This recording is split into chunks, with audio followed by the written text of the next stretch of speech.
Welcome back. In this video, I will guide you how to insert comma in MS Word.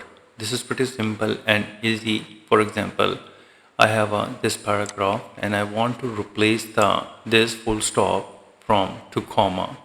So for this, you need to select the paragraph which you want to change the comma and then press Ctrl plus H and then find and replace box will be open. In the find what box you need to put the full stop and in replace with you need to put the comma and then click on replace all, and here you can see that we have made 9 replacement in your selection. Then click yes to proceed, all done, and here you can see that comma has been replaced with the full stop.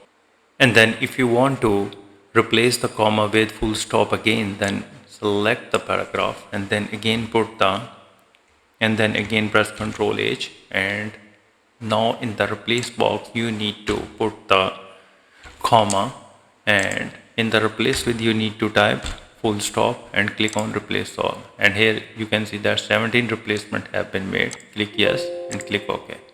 And that's all. I hope this video helps you understand how you can insert comma in MS Word. If you think this video is helpful, please support my channel. Thanks for watching.